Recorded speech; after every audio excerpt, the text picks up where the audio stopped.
न सियासत मेरा काम है, न नेता नगरी का हमें शौक है। खुदा की कसम, जिसे मुस्तफ़ा की गुलामी मिल जाती है, फिर उसके सामने दुनिया की कोई भी बड़ी से बड़ी पावर और बड़ी से बड़ी सीट की कोई औकात नहीं होती।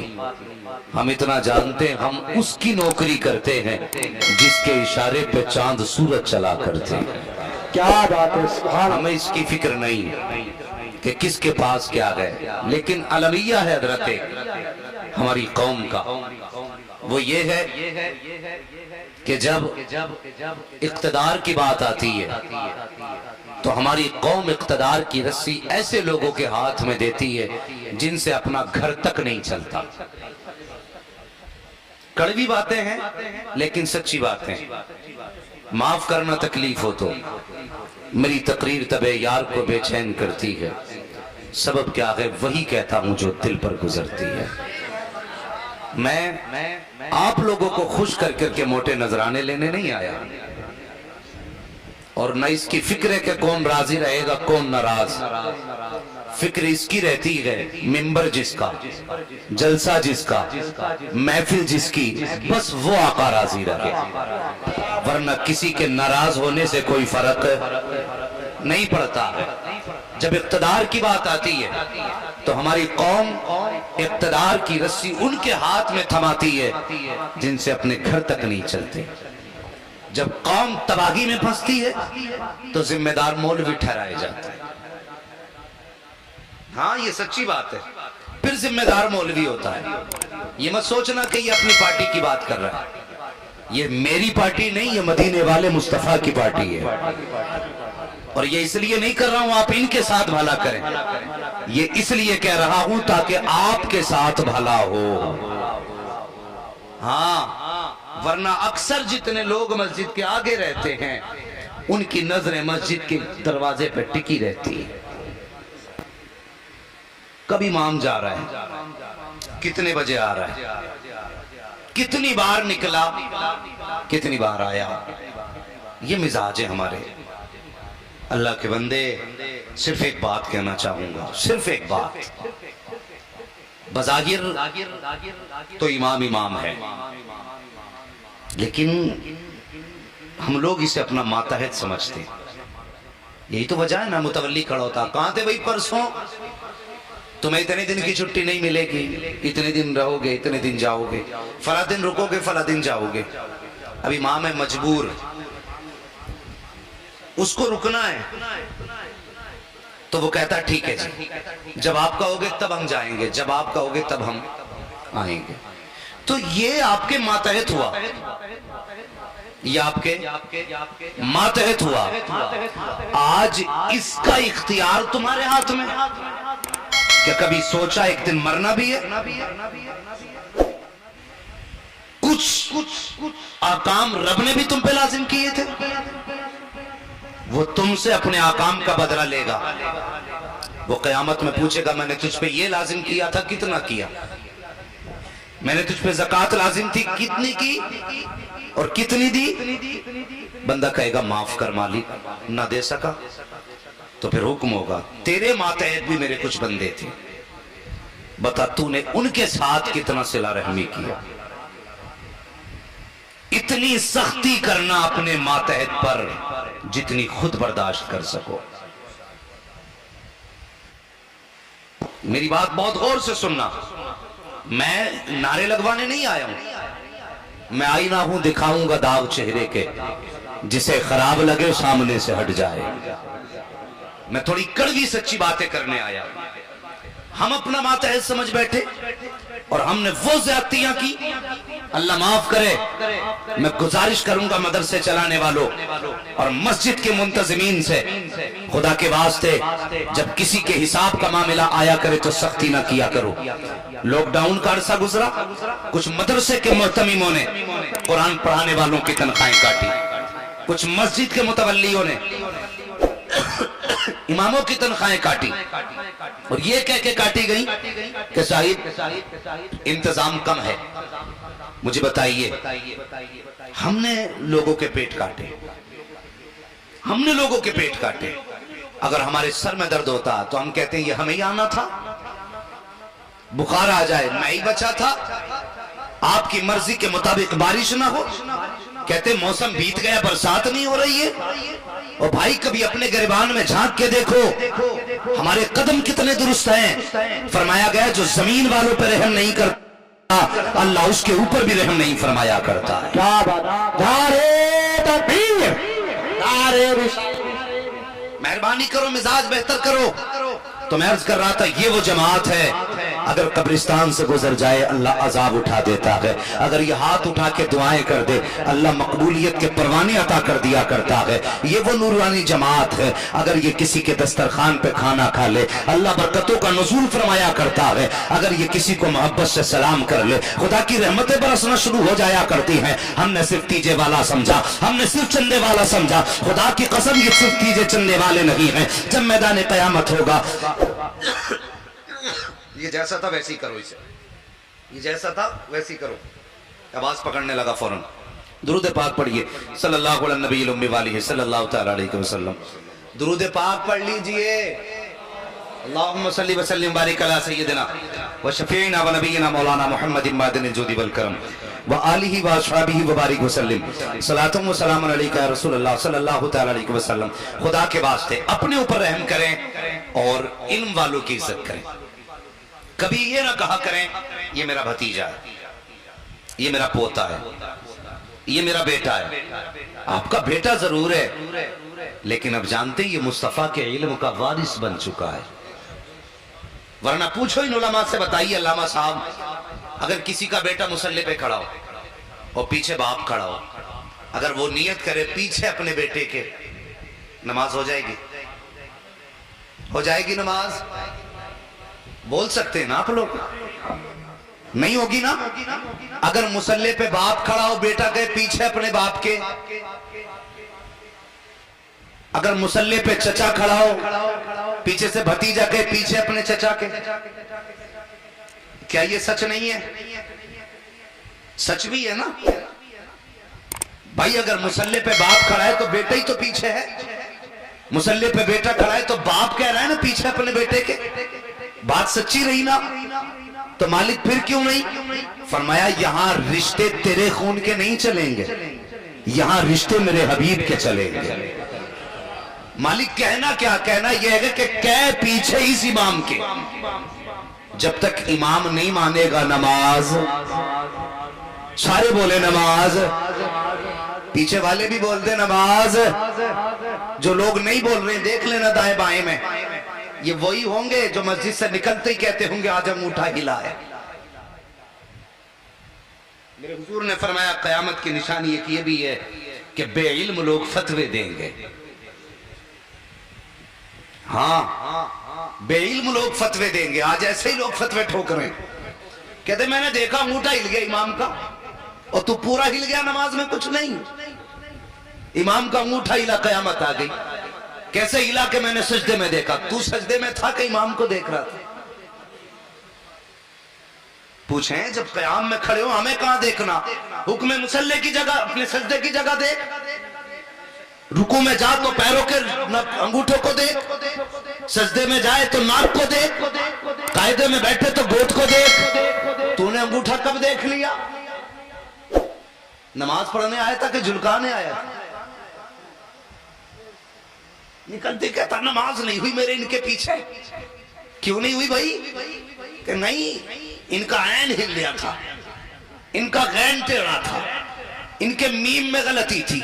और खुदा के वास्ते जब घर से चला करो इमाम की इस्लाह की नियत लेके ना चला करो। तुम मस्जिद में आ रहे हो, तुम्हारे हालात क्या है जरा देखो तो सही। गिरबान में झांक करके मस्जिद में आके बैठे, इमाम ने खुतबे में 5 मिनट ताखिर कर दी, घड़ी देख के कहता देखो तो सही 5 मिनट ज्यादा हो गए। अल्लाह अकबर। ये मस्जिद तो वो जगह थी जहां पर खुदा ने एक जगह इकट्ठा करके गरीब अमीर का फर्क मिटाया था, कमजोर मालदार का फर्क मिटाया था, एक सफ में सफ सबको खड़ा करके बताया था, यहाँ पर आने के बाद ना कोई अमीर ना कोई गरीब है, ना कोई कमजोर ना कोई ताकतवर है, लेकिन हमने आज भी ये फासले रखे हैं। अगर आज अमीर देर से आता है फौरन सफों में ऐलान हो जाता है, आइए मुखिया जी आइए, आइए प्रधान आइए। ये प्रधान कहाँ का है, मुखिया कहाँ का है? ये तो वो जगह है एक ही सफ में खड़े हो गए महमूद अयाज, ना कोई बंदा रहा ना कोई बंदा नवाज। क्या सोच के मस्जिदों में आए थे? यहाँ तेरी हुकूमत नहीं चलती है, अगर यहाँ चलती है तो सिर्फ पैदा करने वाले खुदा की हुकूमत चला करती है। क्या बात, दारे तकबीर, दारे रिसालत, बस लगे आला हज़रत, इश्क मोहब्बत, इश्क मोहब्बत, प्यार मोहब्बत, प्यार मोहब्बत, नारे हैदरी, हमें अल्लामा मुफ्ती हमारे सईदुल्ला। हम इंसाफ कर रहे हैं मस्जिदों में, सारी खसाबी मस्जिद में। अभी कुछ दिन पहले अखबार छपी, अखबार में सॉरी न्यूज छपी और उसमें लिखा था कि मस्जिद का पंखा चलाने के ऊपर फसाद और एक जमात ने दूसरी जमात को गोली मार के मार दी। अरे पूछो इन उलमा से, मस्जिद का लोटा तक तुम गेट के बाहर लाने के मुस्तहिक नहीं है, गोलियां चल रही है। हमारी कौम किस जगह जा रही है मुझे बताओ ना, हम कहां चल रहे हैं? एक आया पंखा चला दिया, दूसरा आया बंद कर दिया। उसने कहा तूने क्यों चलाया? उसने कहा तेरा ठेका मस्जिद का। हाँ ओ भाई, सारी खसाबी इस गेट के बाहर, वहां पे सिर्फ रब के आजिज बंदे बन के जाया कर। तुम्हें नहीं लगता? आए आस्तीने चढ़ा के, जे साहब जमींदार साहब आगे जगह दो, सबसे बाद में आया है और सफे खोली जा रही है इसके लिए कि शरीयत इसकी इजाजत देती है जहां जगह मिले वहां बैठ। लेकिन आज भी ये सफों में हमारी इख्तलाफात हैं। आओ जमींदार आए हैं, गरीब का कान पकड़ा पीछे कर दिया गया, कमजोर को उठा करके पीछे भेजा गया। यहाँ पे जमींदार बैठेगा, यहाँ पे ठेकेदार बैठेगा, यहाँ पे प्रधान बैठेगा। अल्लाह अकबर, फिर ये आकर के बैठा। 3 मिनट पहले आया है, आके घड़ी देख रहा है, कभी घड़ी देखता कभी इमाम का चेहरा देखता, इशारा करके कहता 5 मिनट ज्यादा हो गए। मौत आ गई 5 मिनट में। अल्लाह के घर में 5 मिनट नहीं बैठा जाता। 5 मिनट में इशारे करके कहता है जल्दी करो 5 मिनट हो गए हैं, मुझे गर्मी लग रही है। 5 मिनट के बाद तकबीर हुआ, खुतबा, नमाज हुई, इसने दुआ तक नहीं मांगी, जल्दी से दामन की हवा की, फौरन गिरबान खोलता हुआ निकला। अल्लाह फरिश्तों को हुक्म देता है, इससे पूछो ये मस्जिद में मुझे मनाने आया था या पावर दिखाने के लिए आया था? अगर मनाने आया था इतने जल्दी जाने की जरूरत क्या थी? और अगर पावर दिखाने आया था तो इसे बता दो मैं इतना पावरफुल हूं, उस वक्त तक मौत नहीं दूंगा जब तक इसे इसकी औकात दिखा नहीं दे सकता।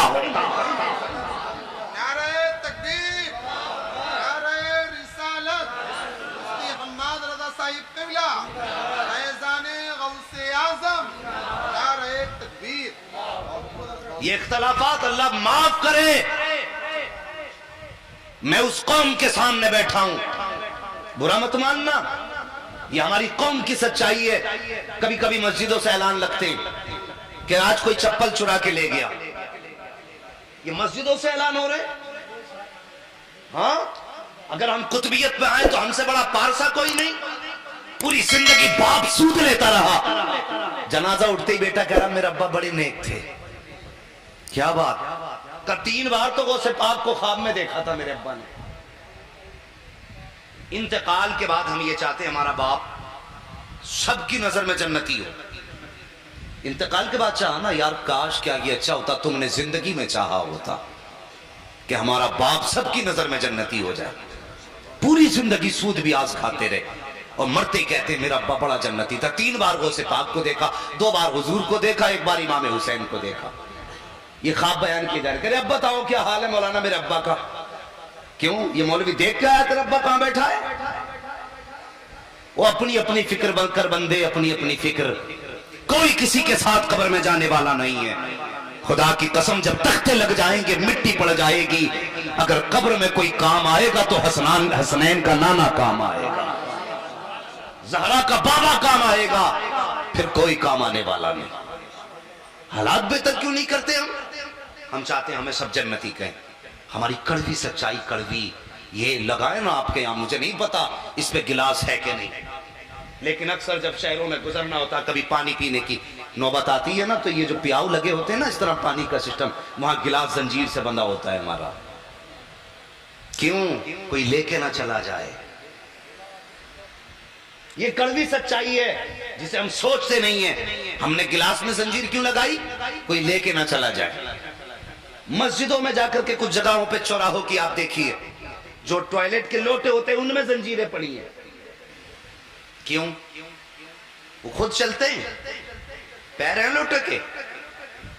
देखें आपने, अगर आपसे पूछूं तो बोलें आप, अगर समझ रहे हैं तो। लोटों के पैर होते, गिलास के पैर होते, जंजीर में इसलिए बांधा गया ताकि कोई लेके ना चला जाए, इसलिए तो बांधे गए। ये हमारी कौम की सच्चाई है। हमारी मस्जिदों के लोटे जंजीरों में बंधे हैं, हमारी मस्जिदों के गिलास जंजीरों में बंधे हैं। अल्लाह अकबर। मैं उस कौम से बात कर रहा हूं जिनकी जूतियां मस्जिदों से चोरी हो जाया करती हैं, जिनकी जूतियों की चोरी के ऐलान मस्जिदों से किए जाते हैं। फला की चप्पल चोरी हो गई। मैं इतना जानता हूं यार, अंधा नहीं, अखियारा भी आंखों पे पट्टी बांध दो, सैकड़ों नहीं 1000 जोड़े जूते सामने रख दो, अगर अपना पैर अपने जूते में जाएगा, पैर खुद बता देता ये मेरा है, खुद बता देता है ये मेरा है। दूसरे के जूते में डाल दो, उसी नंबर का दूसरा चप्पल वैसा गिला के रख दो, पैर बता देता ये मेरा नहीं है। फिर ये चोरी कैसे हो गए, बदल कैसे गए? ध्यान नहीं रहा था, ध्यान नहीं, ध्यान इसी पे था। नहीं लेकर के आनी है मस्जिद से जाकर के। अल्लाह के बंदो, ये मुस्तफा के गुलामों की हकीकत नहीं है, ये हुजूर के आशिकों की सच्चाई नहीं है। हुजूर के आशिकों की हकीकत तो ये है, उठाओ तारीख कुछ दिन पहले की कहानी है। यही दिल्ली की जामा मस्जिद है। इसी दिल्ली की जामा मस्जिद पर एक फकीर नबी का कलमा पढ़ने वाला भीख मांग रहा था। कोई अंग्रेज का बच्चा भीख लेने के लिए आया, जैसी फकीर ने हाथ फैलाया, उसने जेब से पर्स निकाला, पैसे निकाल के दिए। जब आगे चलने लगा, जेब में पर्स डाला, हाथ से छूटा, जमीन पे गिर गया। मैं तुम्हें बताना चाहता हूँ मुस्तफा के आशिक कैसे होते हैं, हुजूर के गुलाम कैसे हुआ करते हैं। जैसी पर्स गिरा के नीचे, अल्लाह अकबर, वो तो आगे चला गया। उसी फकीर की निगाह पड़ी, वो समझ गया ये पर्स उसी अंग्रेज का होगा जो अभी यहाँ से गुजर के गया है। पर्स उठा करके उसने अपने बिस्तर के नीचे रख लिया, इंतजार करने लगा। जो अंदर गया कि मस्जिद के अंदर वो बाहर आएगा, जब बाहर आएगा उसे पर्स दे दिया जाएगा। इंतजार करता रहा। एक दिन गुजरा, 2 दिन गुजरा, 3 दिन गुजरे। ये तो अंग्रेज का बच्चा यहाँ से जब घर वापस गया, बीवी ने कहा मेरे सरताज बताओ तो सही, मुसलमानों की मस्जिद देख के आए हो, बताओ दिल्ली की जामा मस्जिद कैसी है। उसने कहा बड़ी खूबसूरत मस्जिद बनी है। कहा मैं भी जाना चाहती हूँ। उसने कहा तू जाना चाहती है ठीक है, लेकिन एक नुकसान हो गया। कहा कौन सा नुकसान? कहा मेरा पर्स कहीं पे गायब हो गया है, कहीं गिर गया मेरी जेब से पर्स निकल करके। पूरे महीने की तनख्वाह उसके अंदर रखी हुई थी। जब इसने इतनी बात कही है, बीवी कहती कोई बात नहीं, कमाई फिर भी हो जाएगी। मेरे सरताज एक बार मुझे भी मस्जिद लेके चलो, मैं भी मुसलमानों की मस्जिद देखना चाहती हूँ। अगला संडे आया है, फिर वो बीवी के साथ उसी पैरियों से चलने लगता है, और वही फकीर वही बिस्तर है, वही आने वाला वही मांगने वाला है। जैसे इस गरीब ने हाथ फैलाया है, उसने फिर इसकी तरफ मुस्कुरा के देखा, फिर जेब में हाथ डाला। गरीब ने भीख नहीं ली है, हाथ भी नीचे कर लिया। कहा ठहरो कुछ काम है आपसे। कहा कौन सा काम? कहा 8 दिन पहले आप यहाँ आए थे। कहा हाँ आया था। कहा मैंने तुमसे भीख मांगी थी। कहा हाँ मांगी थी। कहा तुमने भीख भी दी थी? कहा हाँ दी थी। कहा तुम्हारा पर्स था? कहा हाँ था। बताओ कहाँ है वो पर्स? उसने कहा यही कहीं गिर गया था।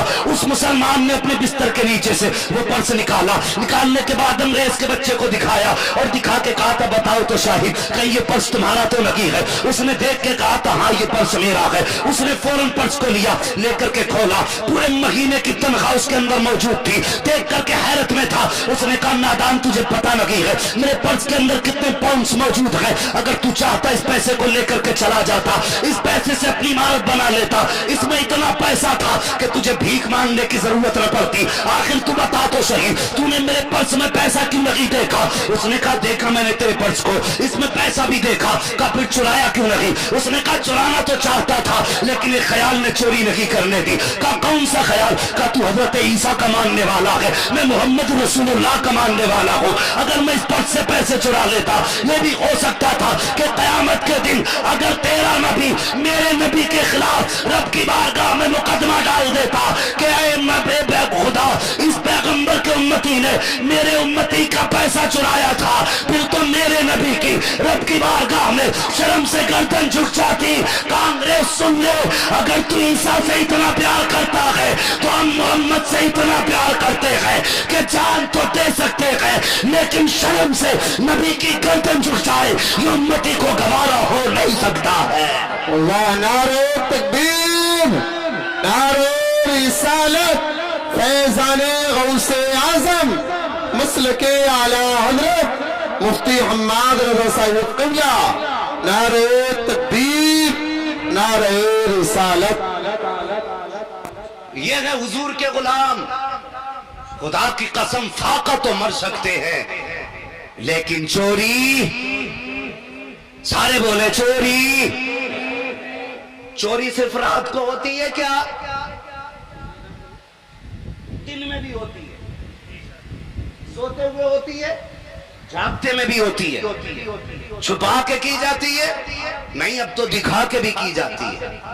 आप कहेंगे मौलवी नहीं बात कर रहे, चोरी और दिखा के। मैंने हाँ, जाओ तोलो बाट दुकानों के जाके, लेने वाला बाट 1 किलो 100 ग्राम का और देने वाला बाट 900 ग्राम का। ये है जागते में चोरी। हाँ, ये हालात है हमारे। मार्केट में आप जाइए, कुंदर की आपके पास पड़ता है ना, कुंदर की जाके देखना, इतनी लाइट लगाए पड़े हैं कि आदमी को दिन में अंधा करके बेच रहे माल, और लिख दिया 1 रेट की दुकान है। पहली बात तो मेरे हुजूर ने फरमाया, जब भी कोई चीज खरीदो सौदा करके खरीदो। ये एकदम चीज ही क्या है? सौदा। सारे समझ ले मेरी बात। सौदा, अल्लाह सलामत रखे आपको, सौदा करके खरीदे। दूसरी बात फरमाया मेरे हुजूर ने, बेचने वाला कोई चीज बेचे तो अगर उस चीज में ऐब हो तो पहले बता दे, लेकिन घटिया माल अंदर, बढ़िया माल ऊपर, ये भी चोरी है। फिर लिखा कि खरीदा हुआ माल वापस नहीं होगा। क्यों भाई? खरीदा हुआ माल वापस नहीं होगा। इतने तरीके से लूट मार के कमाया, बिल्डिंग बनाई, उस पर लिख दिया हाज़ा मिन फज़ल रब्बी। समझ रहे मेरी बात जो मैं कहना चाह रहा हूं? खूब मार धाड़ करके बाद में लिख दिया हाज़ा मिन फज़ल रब्बी, ये मेरे रब के फजल से बनी है। ये रब के फजल से नहीं, ये लोगों का खून चूस के बनी है। मिजाज हमारे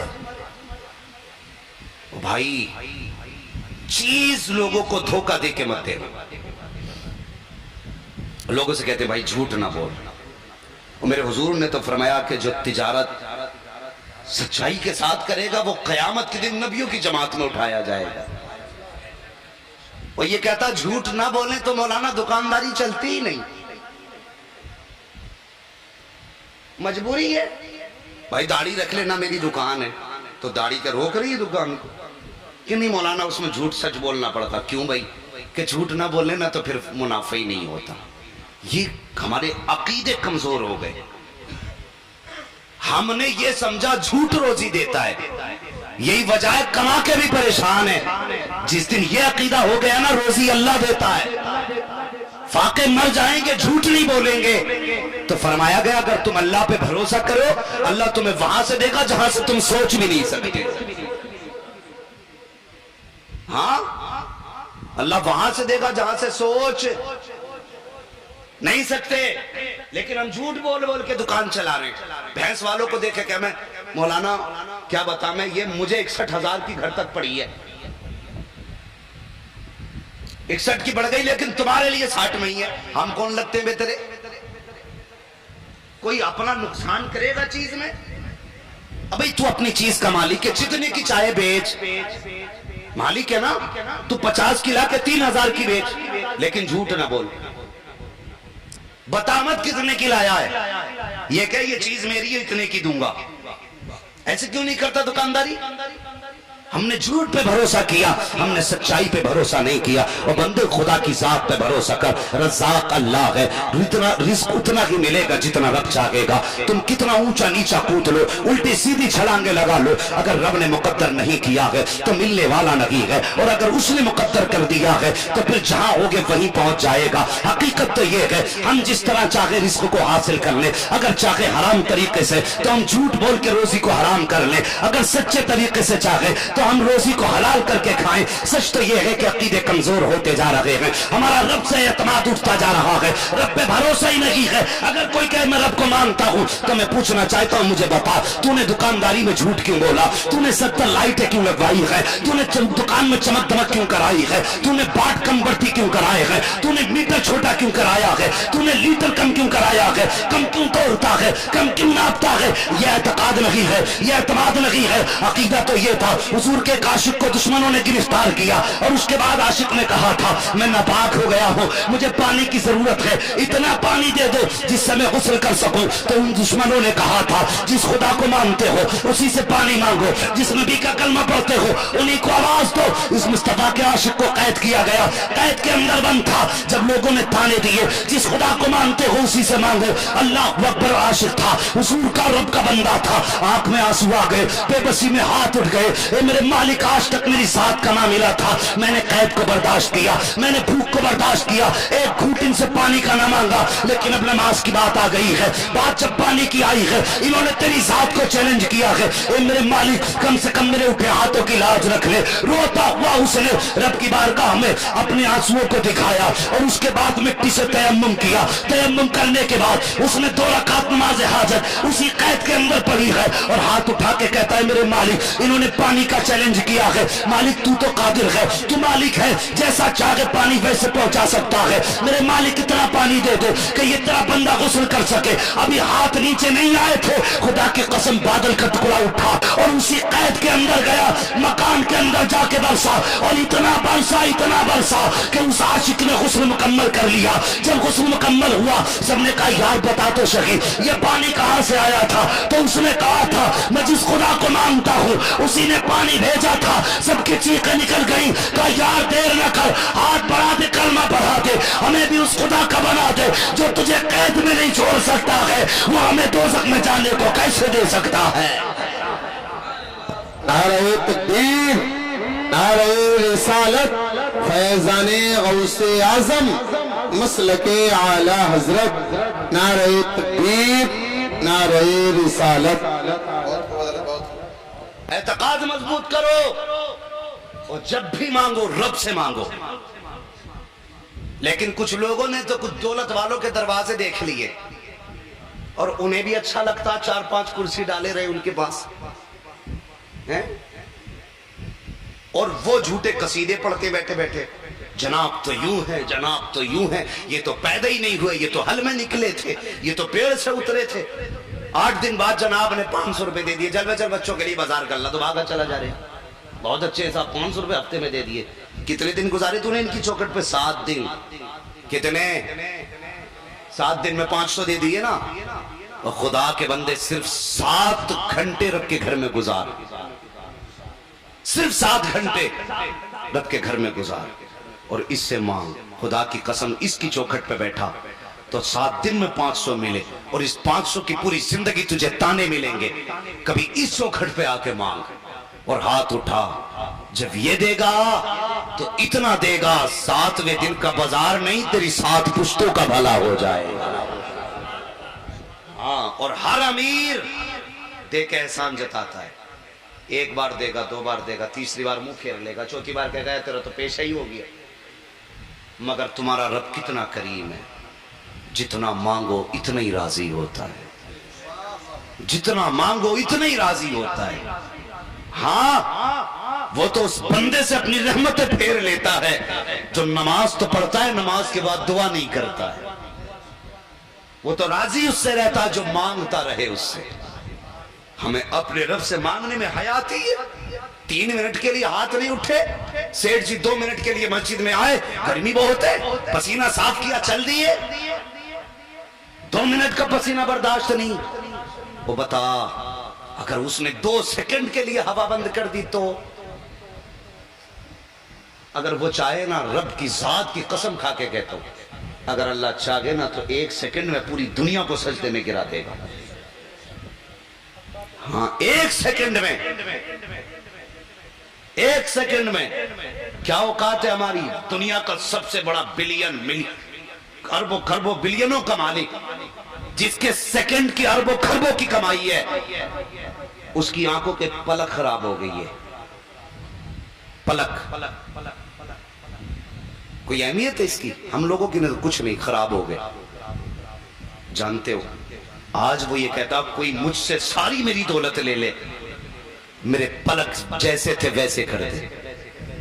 खुदा की कसम, आज कोई पलक लगाने वाला नहीं। हाँ, जो रब दे सकता है वो कोई तो मस्जिद खंसाबी दिखाने की जगह नहीं, मस्जिद रूठे रब को मनाने की जगह है। हाँ, यहां नाराज रब को मनाने आया जाता है, अपनी खंसाबी दिखाने नहीं आया जाता, कभी नहीं। अल्लाह माफ करे, ये जमात बैठी है, ये इस्लाह करने वाले लोग हैं। अगर कोई मौलाना इमाम साहब कह देना, भाई तो होता नहीं, बरातें चढ़ती हैं कई जगह, मस्जिद के आगे बज रहा डीजे, यही हया नहीं। हमारा घर मस्जिद के पड़ोस में, फरमाया गया अपना घर मस्जिदों के करीब बनाया करो। क्यों? फरमाया जब रब के करम की बारिश उसके घर पे होती है ना, तो 1-2 छींटा दाएं बाएं भी गिरता रहता है। नसीब वाले जिनके घर मस्जिद के पड़ोस में है। लेकिन तकलीफ होती है, मस्जिद में नमाज हो रही है, बच्चा गाने बजा रहा है, माँ बाप रोक नहीं सकते। इमाम साहब कहते हैं, रो भाई तुम्हारा बच्चा बड़े गाने बजा रहा है, चलो चलो, या तो कहते हैं बच्चा साहब, या फिर कहता है चलो तुम ही जन्नत में चले जाइयो, या मेरा बेटा है साहब, मैं क्यों, तुम्हें क्या मतलब। ये तरह तरह के ताने ना, कभी ऐसी बातें ना किया कर। अगर नसीहत दीवार पे भी लिखी हो ना, तो उस पर अमल करने की कोशिश किया कर। हाँ, बड़ी काम आने वाली बातें होती हैं। सरकार गौसे पाक, आज उनकी महफिल बात बता दूं, थके तो नहीं है भी आप? अगर पीछे वाले थक गए हो तो हाथ उठा के कह दें या रसूल अल्लाह, है माशाअल्लाह, अल्लाह सबको सलामत रखे, और जोर से कह दें या रसूल अल्लाह। हाथ जितनी जोर से उठाएं उतनी जोर से आवाज निकाल के कह दें या रसूल अल्लाह। अल्लाह सलामत रखे। मस्जिद के आंगन में बैठे और बस सुने सरकार गौसे पाक, और कभी अपने रब की जात से नाउम्मीद नहीं होना चाहिए, कभी नहीं, कभी नाउम्मीद नहीं होना चाहिए। हमारा रब बड़ा करीम है। कितना करीम है जानते हो? हमारा रब इतना करीम है कि मेरे हुजूर सैयदुल कौनैन, आपके सामने खातून आई, हुजूर मेरा बच्चा गायब है, कब से? सुबह से नहीं मिला। सुनना बहुत गौर से, शिकायत की बच्चे की। थोड़ी देर के बाद मां को बच्चा मिल गया। समझ गए इतनी बात? मां को बच्चा, जब बच्चा मां को मिला ना, तो फिर मां थी, लिपट गई, कभी माथा चूम रही, कभी लबो रुखसार को चूम रही, कभी सीना, कभी गला, दीवाना वार मां लिपट गई बेटे को। मेरे हुजूर ने मां और बच्चे के प्यार का अंदाज देखा, सहाबा से फरमाने लगे, सहाबा क्या कोई इस मां से ज्यादा भी इस बच्चे को प्यार कर सकता है? सहाबा कहने लगे, हुजूर मां के प्यार को तो किसी का प्यार लग ही नहीं सकता, मां के प्यार को किसी का प्यार नहीं लग सकता। हुजूर फरमाते हैं, जितना ये मां अपने बच्चे से प्यार करती है ना, मेरा रब ऐसी 70 माओं से ज्यादा अपने बंदे से प्यार करता है। सुभान अल्लाह, बेशक रब अपने बंदे से ऐसी 70 माओं से ज्यादा प्यार करता है। फिर बंदा रब से दूर क्यों है? कभी अकेले में लेट के सोचा करो। मैं ये नहीं कहता कि यहीं आके दुआ करना, यहीं आके आंसू बहाना, अल्लाह तौफीक देना, रात को आंख खुल जाया करे तो फौरन उठ के वुजू कर लिया करो। वजू करके मुसल्ला बिछा, 2 रकात नमाज पढ़ के अपने रब को दिखा, तहज्जुद के नाम पे 2 रकात पढ़ के दिखा और 2 आंसू गिरा के दिखा। खुदा की कसम वो इतना करीम है, अगर ना माने तो ओहद पहाड़ बराबर सोना दो तब भी नहीं मानता, और अगर मानने पे आ जाए ना, मानने पे आ जाए तो 1 आंसू गिरा दे वो तुझसे राजी हो जाएगा। लेकिन मेरी कौम का जवान 3 बजे तक पबजी खेलेगा, समझ रहे? 3 बजे सोता है, 11 बजे उठता है। जिस कौम का जवान 3 बजे सोए उस कौम को कोई तरक्की नहीं दे सकता। ये मैं लिख के भी दे सकता हूं, कह के जा रहा हूं, रिकॉर्डिंग है। जिस कौम की नींद रात के 3 बजे शुरू होती हो और 10 बजे खत्म होती हो, उस कौम को मिटने से कोई नहीं बचा सकता है। हाँ, 10 बजे जाके दुकान खोलना है, मिजाजी हो गया मुसलमानों का भी 10 बजे खोलने, और 10 बजे दुकान खोल लिया और समझ रहा है ये जो मेरे भैया की दुकान है सामने वाली, इसकी वजह से मेरे ग्राहक टूट रहे हैं। या तो ये बात आती है इस मेरे भाई की वजह से, या जहन में बात आती है मेरी दुकान पे किसी ने जादू कर दिया।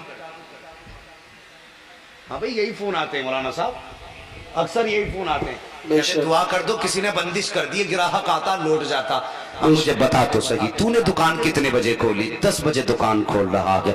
किस लिए? क्या आप रूल रहे? सारे लोग 10 बजे दुकान खोलते। सुन, मेरे हुजूर ने हाथ उठा के कहा था, ए अल्लाह मेरी उम्मत के सुबह के वक्त में बरकत अता फरमा, मेरी उम्मत के सुबह के वक्त में बरकत अता फरमा। तुम्हारे लिए बरकत तो सुबह के वक्त में रखी गई थी, तुमने 10 बजे दुकान क्यों खोली? ये ईसाइयों का तरीका है। उनका मानना यह है हजरत ईसा दिन के 10 बजे पैदा हुए थे, इसलिए वो अपनी दुकानें 10 बजे खोलते हैं। हम मुसलमान भी 10 बजे दुकानें खोलने लगा है। हुजूर ने तो कहा था, ए अल्लाह मेरी उम्मत के सुबह के वक्त में बरकत अता फरमा। अब तुमसे तुम्हारे अकीदे का जायजा लेना चाहता हूँ, मुझे बताओ तो सही। हुजूर ने इशारा किया तो सूरज पलटा के नहीं पलटा, हुजूर ने इशारा किया चांद के टुकड़े हुए के नहीं हुए, हुजूर ने कहा तो पत्थर बोले के नहीं बोले, हुजूर ने कहा तो दरख्त चले के नहीं चले। मुझे बताओ तो सही, हुजूर ने जो कहा वो पूरा हुआ के नहीं हुआ? सब कहोगे जो हुजूर ने कहा है वही पूरा हुआ है, और जो हुजूर कह गए हैं वही सच है। तो ये भी मानना पड़ेगा, अगर बरकत चाहते हो बिजनेस में तो 10 बजे नहीं, फजर के बाद दुकानें खोलो। जब दुनिया दुकानें खोल रही होगी, अल्लाह तुम्हारे रिज़्क़ को तुम्हारे दस्तरखानों पे उनसे पहले उतार चुका होगा। सुभान अल्लाह। नारे तकबीर, नारे रिसालत, नारे रिसालत। मसलके आला हजरत मुफ्ती हम्माद रजा साहब किबला जिंदाबाद जिंदाबाद। मत कहना दुकान पे जादू है, हम मत बताना कि दुकान पे बंदिश है। का मेरे भाई ने सामने खोली इसलिए दुकान पे मेरे ग्राहक नहीं आ रहा है। कितना कमजोर अकीदा है हमारा। कहने को बरेलवी है, रज़वी है, दोनों हाथ नहीं कूद के नारा लगा रहा है। ये अकीदे हमारे। सोचे जरा, मुझे मत समझना कोई वहाबी आया है, मुझसे पक्का तुम में कोई बरेलवी नहीं है। हाँ, मैं तुम सबसे पक्का बरेलवी हूं, लेकिन कड़वी सच्चाई है। इतने कमजोर अकीदे, भाई की वजह से दुकान नहीं चल रही, उसने सामने दुकान खोल रही नहीं चल रही। रिस्क कौन देता है? आप बोले, सारे बोले। राज़िक कौन है? रिस्क पहुंचाने की ड्यूटी किसकी? फरिश्तों की है कि नहीं? पूछो नहीं उलमा से, रिस्क कौन पहुंचाता है? फरिश्ते। अब मुझे बताओ, अगर 7 तालों में बंद हो जाओ तो मौत का फरिश्ता रुक जाएगा? रुकेगा? अगर 7 तालों में मौत का फरिश्ता नहीं रुक सकता तो फिर तेरे भाई की दुकान ने तेरे रिस्क के फरिश्ते को कैसे रोक रखा है? जैसे मौत का फरिश्ता तुझ तक पहुंचने से नहीं रुकेगा, वैसे ही रिस्क का फरिश्ता भी तुझ तक पहुंचने से नहीं रुकेगा। लेकिन तरीके बदलने होंगे। दुकान 10 बजे नहीं, अगर हजरत ईसा 10 बजे पैदा हुए, ईसाई 10 बजे दुकान खोलता है, तो फिर मेरे हुजूर तो सुबह सादिक में पैदा हुए थे। अब सुन्नी पहले सजदे करेगा फजर के और चाय बाद में पिएगा, जिक्र रब का करके दुकान पहले खोली जाएगी। समझ रहे मेरी बात? अगर इसकी ये बात मान ली ना, फिर तुम्हें किसी के तावीज की जरूरत नहीं है। और अगर ये नहीं मानी ना तो पूरा कुरान गले में लटका के घूमना। हाँ, तुम्हारे रिस्क में बरकत सुबह में रखी गई है, हुजूर ने कहा। तो तुम्हें अपने काम सुबह से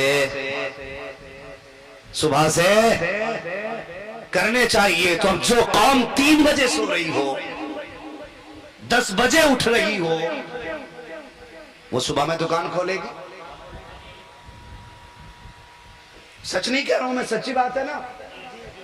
हाँ, अगर यही बात मौलाना कहते छुट्टी करो इमाम की, इमाम साहब 5 मिनट लेट हो गए फजर की नमाज पढ़ाने में, हो गई कोई जरूरत भाई, किसी को भी लग सकती है, तो पूरी मस्जिद सर पर उठा लेते हैं, देखो 5 मिनट लेट करिए फजर की नमाज, उठते ही नहीं, नींदें पूरी नहीं होती, रातों को क्या करते। अच्छा जी चल ठीक, गलती है, वो सो गया। नमाज सिर्फ इमाम पे फर्ज है, तेरे बेटे पे भी, बेटे पे भी है ना। तो बेटे को तो उड़ा के आ रहे हो चादर, फजर में ठंड ना लगे, इमाम की उतार रहे ऊपर से आके रजाई। तो बेटे तू तब सही था, पहले बेटे का कान पकड़ता, मस्जिद में वुजू की नाली पे वुजू करने बैठा था, उसके बाद इमाम से कहता उठिए ताखीर हो रही है, तब तेरे मुंह से ये बात सच्ची लगती। बेटे को चादर उड़ा के आए, इमाम की चारपाई सीधी करे, कहता इमाम 7 बजे तक सोता है, हयाकार जो कानून इस्लाम का इमाम के लिए है वही कानून तेरे लिए है, इसे बाद में उठा, बेटे को पहले उठा, खुदा की कसम खुदा भी राजी होगा, मदीने वाला मुस्तफा भी राजी हो जाएगा। बेशक हक बात, इंसाफ हम नहीं करते, बहुत अच्छा पैगाम, शिकायतें सब करते, सब मेरे हो, और मैं कोई आसमान से नहीं उतरा हूं, तुम्हारे बीच का हूं। हाँ, तुम्हारे ही बीच का हूं, जैसे तुम हो वैसे ही मैं हूं, जिस समाज में तुम रहते हो उसी समाज में मैं रहता हूं। हम किसी से हाथ पकड़ के मनवा नहीं सकते, लेकिन सच्ची बात पहुंचा जरूर सकते। अगर कोई समझाए तो बुरा ना माना करो, कोई समझाए तो बुरा ना माना करो। हाँ, तो वो से पाक रजी अल्लाह ताला, ये बात पूरी कर लूं और मैं फिर बात खत्म कर लूं।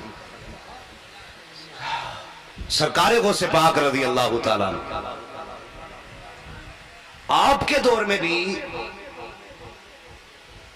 ये नहीं है कि गौसे पाक का दौर था तो सभी सच्चे थे। अभी मौलाना नईमुद्दीन साहब किबला फरमा रहे थे डीजे के ताल्लुक से, शादी ब्याह की रसूमात के ताल्लुक से। हाँ, तो ऐसे मौके पर अगर इमाम साहब समझाने लगे ना तो कहते हैं जी एक ही दिन तो है शादी का, है एक ही दिन तो कर लेने दो ना, एक ही दिन है, क्यों कितनी करेगा, ये 2-4 बार होती है। गाने के लिए एक दिन है, हुजूर की सुन्नत के लिए एक दिन नहीं है। बहुत सारी बातें कहने को तो है, अगर समझाया जाए ना तो कहते मौलाना जाओ, हमारे यहाँ का रिवाज ही ऐसा है। खुद क्या ना मानेंगे, ये उजड्डी इतने हैं, और खुद कहते हैं कहां से बुलाया, पूरे गांव को उजड्ड कह के फिर नहीं शामिल हो रहा। भाई इस दौर में कोई उजड्ड नहीं, जो 2 रोटी खाता सही फैसले कर सकता है। हाँ, कभी तुमने कुत्ते को घास खाते देखा है? भैंस ने कभी तुम्हारी हंडिया में गोश्त खाया? नहीं, वो जानती है कि ये मेरी खुराक नहीं।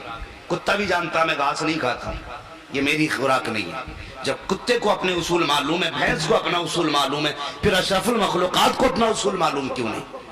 हमें होना चाहिए, सोचना चाहिए। अगर कोई समझाए बुरा ना माने। तो गौसे पाक के दौर में गवैया था, वो गाने गाता था, आवाज बड़ी अच्छी थी, बड़ी अच्छी आवाज। तो गौसे पाक फरमाने लगे ये तू गाने ना गाया कर, एक दिन मरना भी है, अल्लाह को राजी कर। तो उसने उसे इसला नहीं समझा, कहने लगा ओ मेरी कमाई से चलते हैं। किसके बारे में? गौसे पाक, जिनका अपना मामला यह है अलहमा कहर है गौस वो तीखा तेरा, मर के भी चैन से सोता नहीं मारा तेरा। जिसे गौसे पाक मार दे तो उसे मर के भी चैन नहीं मिलता है। उनसे कह रहा है कि वो मेरी कमाई से जलते हैं। इधर चौराहे पे गौसे पाक की बुराई, उस तरह चौराहे पे गौसे पाक की बुराई, जहां जाता गौसे पाक की बुराई करता। हाँ, और जानता था ये पावरफुल कितने।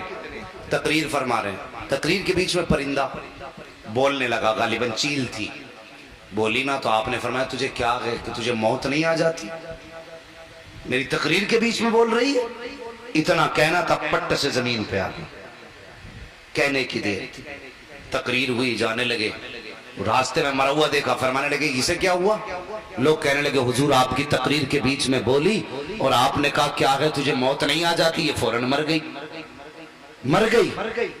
आपने ठोकर मारी, फरमाया जा, तुझे मारना मकसद नहीं था। ठोकर मारी, फौरन फर से उड़ गई। उनके बारे में कह रहा है ये जलते हैं। एक दिन गुजरा, 2 दिन गुजरा, कई दिन हो गए। आप फरमाने लगे सुन मैं तेरी कमाई से नहीं जलता, मुझे डर है अगर तू इस हाल में मर गया रब नाराज रहेगा, रब को राजी कर ले। उसने नहीं माना, ओ यार जिंदगी गुजर गई।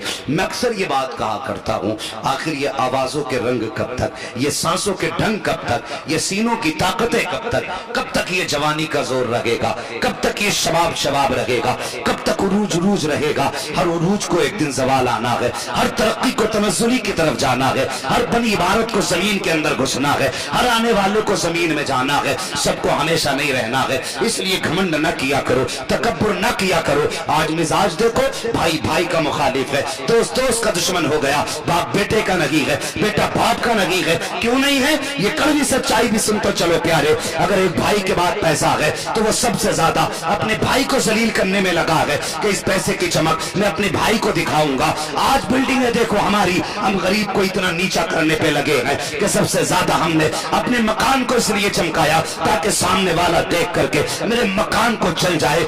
ये सोच के हमने मकानों को चमकाया है, अपने भाई को नीचा दिखाने के लिए अपनी इमारतों को ऊंचा बनाया है। खुदा के वास्ते किसी को कमजोर ना समझा करो, किसी को हकीर ना समझा करो।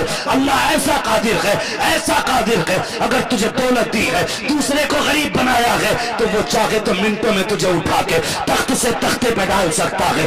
अगर वो चाहे उसे जमीन से उठा करके आसमान पे रख सकता है। फिर तेरा कमाल क्या है, तेरा उरूज क्या है, तेरी तरक्की क्या है? किस बात का गुरूर है तुझे? क्या तुझे मौत नहीं आनी है? अगर तुझे लगता है कि तू दुनिया में ताकतवर है तो कभी हॉस्पिटल चले जाया करो, आईसीयू में जाकर के देखो, बड़े बड़े पैसे वाले पड़े हैं, मुंह पे ऑक्सीजन लगा है, हाथ पैर सीधे हैं, आज कोई कपड़ा पहनाने वाला नहीं है, खुद से अपने बदन तक नहीं संभाल सकते हैं, सांस लेने तक में मोहताज है मशीनों के जो खैर खबर के लिए जाते हैं।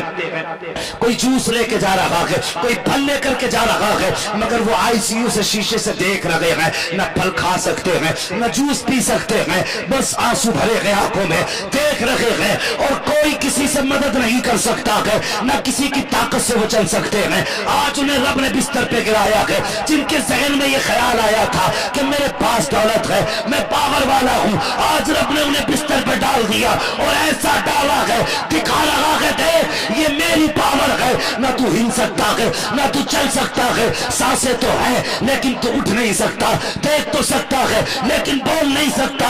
उस दिन लगता है आज बंदा कितना मजबूर है, उस दिन से पहले आज रब को राजी कर लो, इससे पहले कि आईसीयू की सख्तियां तुम्हें औकात याद दिलाए, इससे पहले कि ऑक्सीजन तुम्हें बताए तेरी औकात क्या है, आज रब को राजी कर ले। अगर खुदा राजी हो गया तो दुनिया भी कामयाब हो जाएगी, आखिरत भी कामयाब हो जाएगा।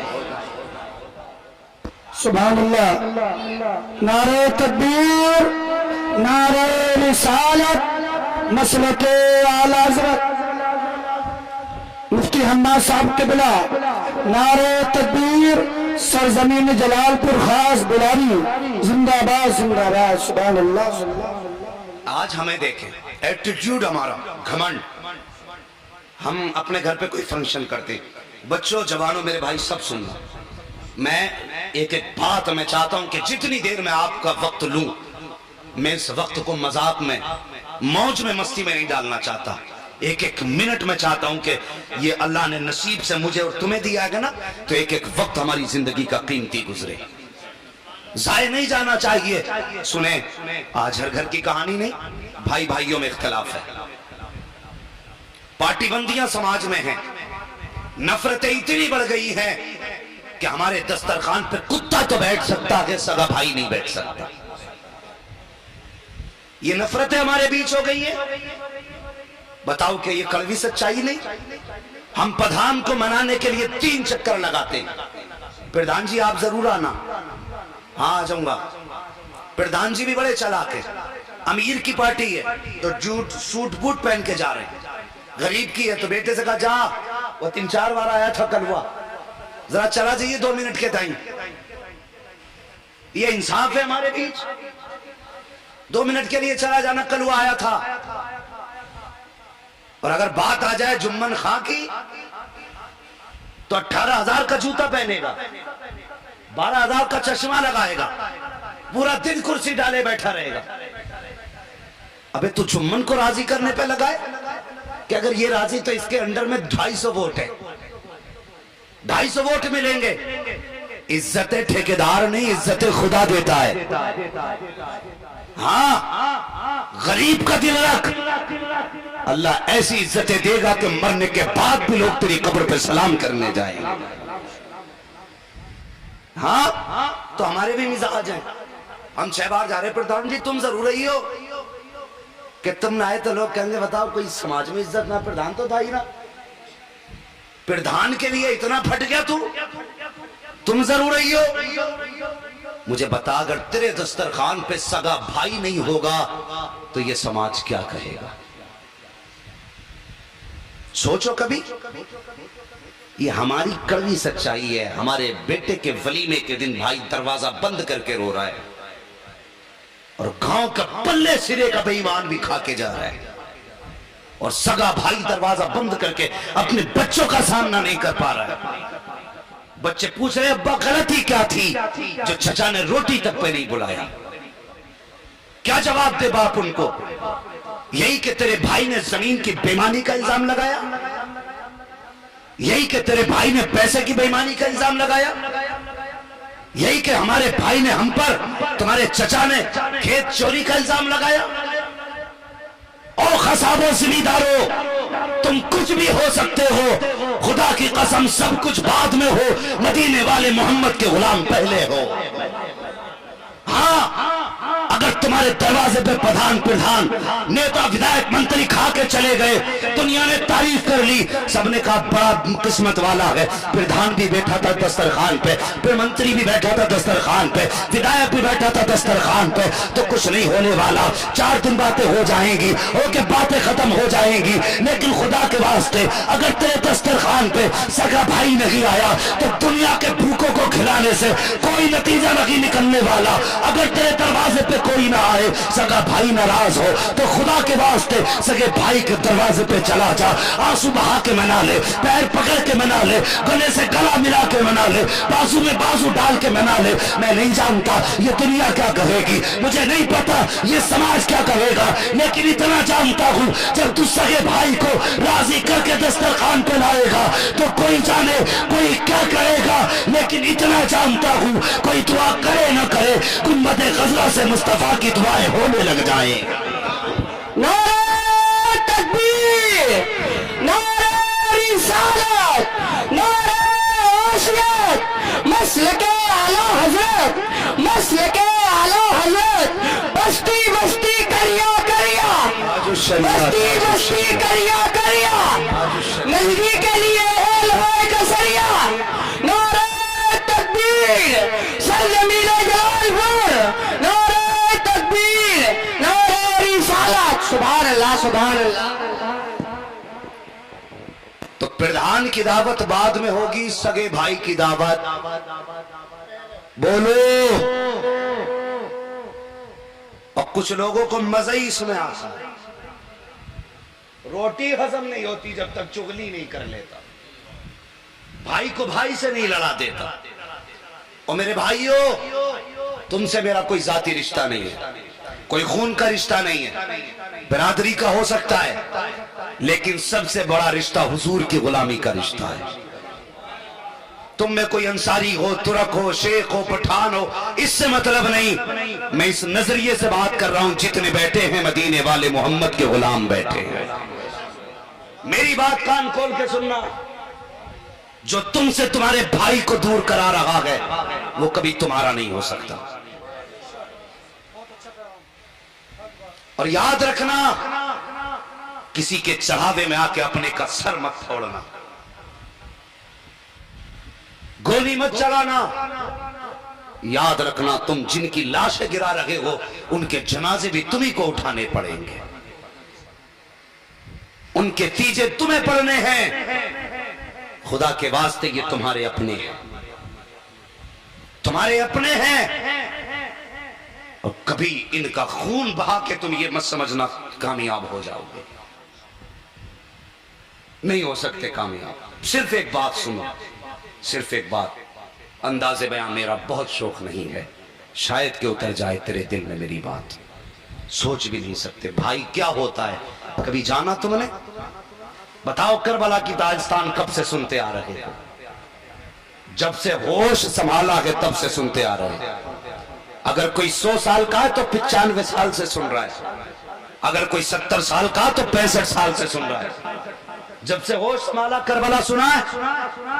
बोलो सुना है कि नहीं? सुना है? तुमने एक तारीख साज जुमला करबला की तारीख में सुना होगा, जब मेरे हुसैन के भाई गाजी अब्बास करबला के मैदान में गए। कौन थे हुसैन के? बोले कौन थे? भाई थे ना? कुछ लोगों को शक है, हजरत अब्बास कौन थे? भाई। ये उलमा बैठे बड़ी जिम्मेदारी के साथ। मेरे इमाम ने कितनी लाशें उठाई? बोले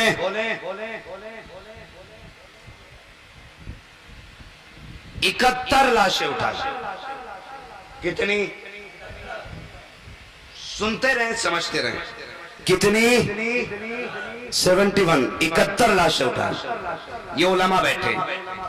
आपने 70 लाशें उठाई, लेकिन कमर पे हाथ नहीं पहुंचा।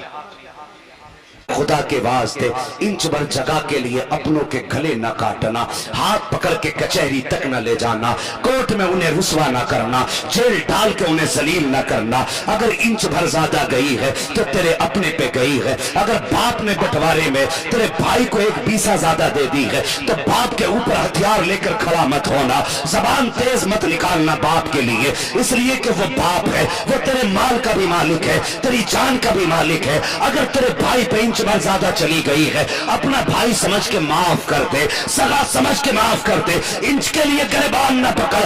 अगर तूने उसको मोहम्मद का गुलाम समझ के यहाँ माफ कर दिया, दावे के साथ कहता हूँ खुदा कयामत में तुझे मोहम्मद का गुलाम जान करके माफ फरमा दे। माफ करेंगे अपनों को, बोलो इंशाअल्लाह। वो सबसे बाउजट होगा जो आज के बाद भी अपनों का गिरबान पकड़ेगा। मैं देके जाता हूं सर्टिफिकेट, तुम्हारे बीच में किसी ने तुम्हें क्या दिया होगा। इतना सब कुछ सुन के भी जो अपनों के गले काटे, उससे बड़ा जाहिल कोई नहीं है। हालात भी समझिए, दौर भी देखिए, और ये चलती खिलाफ हवाएं भी देखिए। हाँ, आजकल सच्चाई ये है, कोई केस मुसलमान ने ना किया हो, सिर्फ तुम्हारे खिलाफ सिर्फ एक तहरीर होनी चाहिए, फिर तुम्हें कोई नहीं बचा सकता। और ऐसे माहौल में भी मुसलमान मुसलमानों को गाय में फंसा रहे हैं। गैरत तो नहीं आती, मरना नहीं है। किसी को दिल तोड़ के तू पूरी मस्जिद नहीं काबा बनवा और फिर मर के कब्र में आ बेटे, फिर बताएंगे हुजूर मरने वाले से राजी है या मारने वाले से राजी है। रस्में बना ली है। खुदा की कसम, काबे से ज्यादा अहम मोमिन का दिल है, इसका ख्याल करना। किसी को फंसाना मत, गलत किसी के साथ कोई ज्यादती मत करना। हाँ, एक दूसरे के बाजू का बाजू बन जाओ, कांधे से कांधा मिला के चलो, रंगो नस्ल के फर्क मिटा दो, ऊंच नीच के फासले खत्म करो और सिर्फ एक मुस्तफा की गुलामी का रंग ले लो, हुजूर की मोहब्बत का रंग ले लो और जमाने को बता दो हम नस्ल में बटे हुए नहीं हैं, हम तो मुस्तफा की गुलामी में मिले हुए लोग। करेंगे इंशाअल्लाह, सारे बोलो इंशाअल्लाह। इख्तलाफ खत्म करेंगे इंशाअल्लाह। अगर तेरा कब्जा 50 को खिलाने का तो 50 को खिला, पार्टी के लेवल पे नहीं। हाँ, करीब के लिए भी सबसे ज्यादा हक तुझ पे तेरे पड़ोसी का है, फिर उसके बाद उसका जो उसके बाद, फिर उसके बाद उसका जो उसके बाद। इस हिसाब से लिया कर, फिर देख दस्तरखान तेरा होगा, रहमते खुदा की उतरना शुरू हो जाएंगे। हाँ, खत्म करेंगे इंशाअल्लाह इख्तिलाफ, झगड़े खत्म करेंगे इंशाअल्लाह। कम से कम ये इख्तिलाफात खत्म करें, मोहब्बत आपस में कायम रखें, एक दूसरे को माफ करें। मैं बात पूरी कर लूं ताकि ताजदार बगदाद का भी तस्करा हो जाए और बात भी मुकम्मल हो जाए। आपने फरमाया गाना ना गाया कर, नहीं माना। उसने कहा तुम तो मेरी कमाई से चिढ़ते हो। कुछ दिन के बाद उम्र ढली, बात कहां से घूमी थी, घमंड से। उम्र ढली, आवाज गई तो लोगों ने बुलाना ही बंद कर दिया, क्योंकि लोग उसकी शख्सियत के आशिक थोड़ी थे, उसकी आवाज के आशिक थे। जब गाना बंद तो कमाना बंद, कमाई बंद तो औलाद भी बड़ी अजीब होती है। एक हंगामा महशर हो तो भूलूं उसको, सैकड़ों बातों का रह रह के ख्याल आता है। हाँ, कौन कौन सी सलाह की जाए, अब कोई सलाह नहीं, डायरेक्ट बात खत्म करने लगा तो गला बैठ गया। कमाई बंद हुई, जब कमाई बंद हुई तो बच्चों ने रोटी देनी बंद कर दी। जब खर्चा मिलना बंद हुआ तो साहब अब तो कपड़े भी वही पुराने फट गए कई जगह से, इतना मैल उनमें हो गया कि मक्खियां बैठने लगी। लोग इतना घिन करने लगे कि कोई बात करने तैयार नहीं था। मौत का वक्त करीब आने लगा, सोचा अगर मैं मर गया तो ये शहर इतनी नफरत करता है मुझसे कि कोई मेरे जनाजे को कांधा भी नहीं देगा। ये सोच के कब्रिस्तान में जाके बैठ गया, अगर कोई कांधा भी नहीं देगा तो रह तो कब्रिस्तान में ही जाएंगे। समझ के बात, ये सोच के कब्रिस्तान में बैठा कि अगर कोई कांधा ना भी देगा तो कम से कम रह तो कब्रिस्तान में जाएंगे।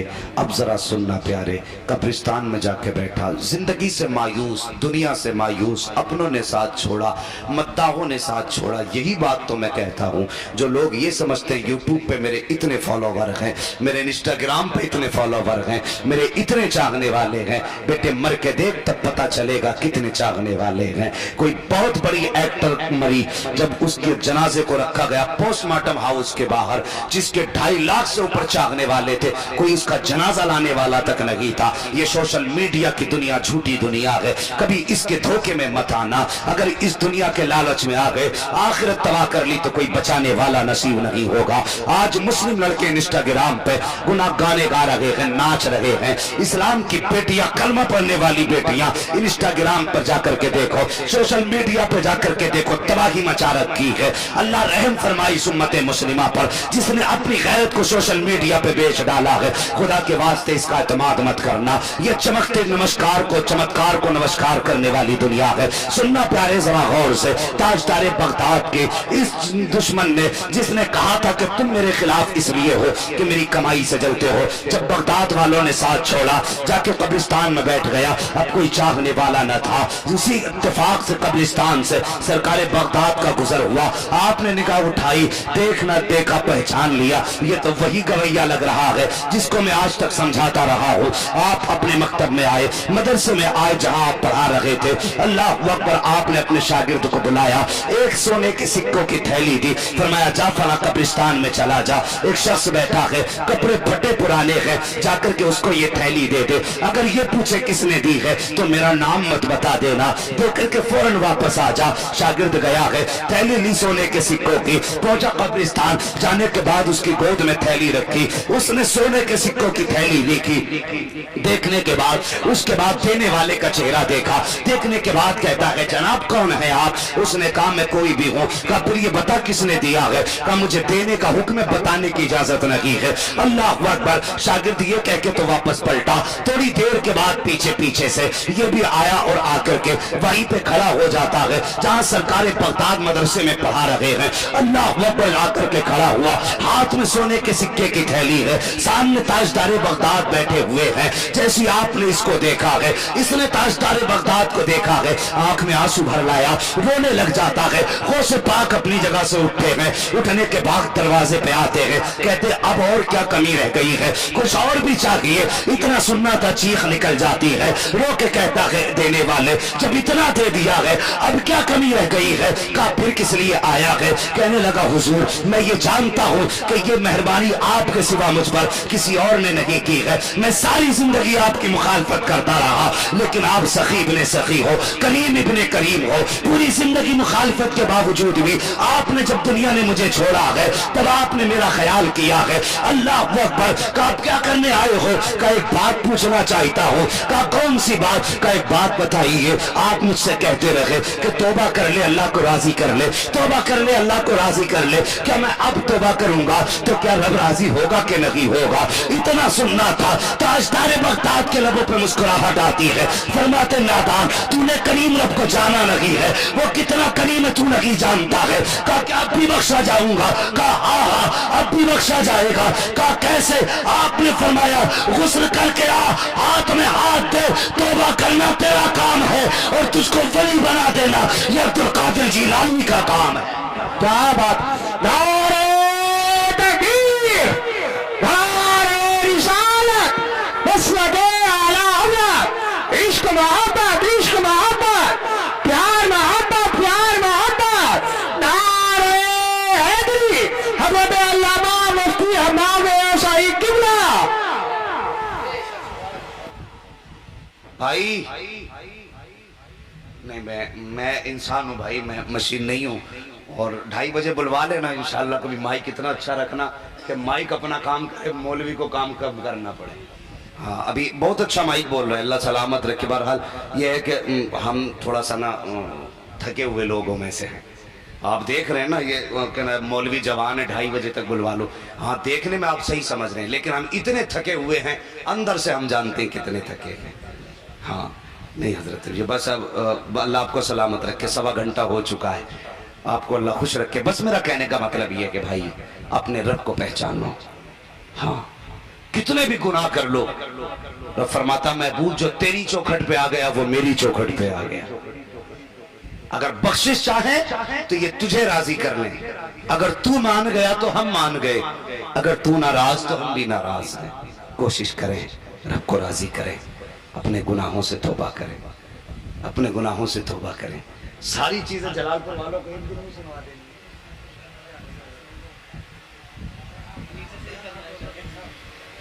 हाँ तो करेंगे इंशाल्लाह जितनी बातें मैंने बताई हैं ये। हलाल रोजी कमाएंगे, किसी को धोखा तो नहीं देंगे, चोरी भी नहीं करेंगे, न दिन में न रात में। मस्जिद में बिना इख्तलाफ के आके बैठेंगे, ठीक है। पंखा किसी को भी मिले, रब की मर्जी। जिसे अगली सफ में जगह चाहिए वो पहले आए, जो पीछे आएगा वो किसी को उठाएगा न उसके लिए किसी को उठाया जाएगा।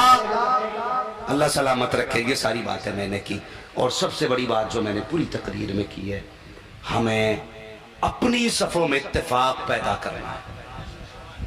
बोलो इंशाल्लाह। मैंने भी बहुत सारे मौज़ूआत छोड़ दिए हैं जिन पे मैं अक्सर गुफ्तगू करता हूँ। माँ बाप की इज्जत है, बहनों की कदर है, ये बहुत सारे मौज़ूआत हैं। ये इसलिए छोड़ के जा रहा हूँ ताकि फिर बुलाओ मुझे और मैं फिर तकरीर करने आऊं। हाँ इधर वाले लोग नहीं बोल रहे हैं, नाराज हैं आप लोग, राजी हैं आप लोग भी नहीं। इंशाल्लाह इधर वालों की आवाज कम थोड़ी है, जरा आप कह के सुनाना जरा या रसूल अल्लाह।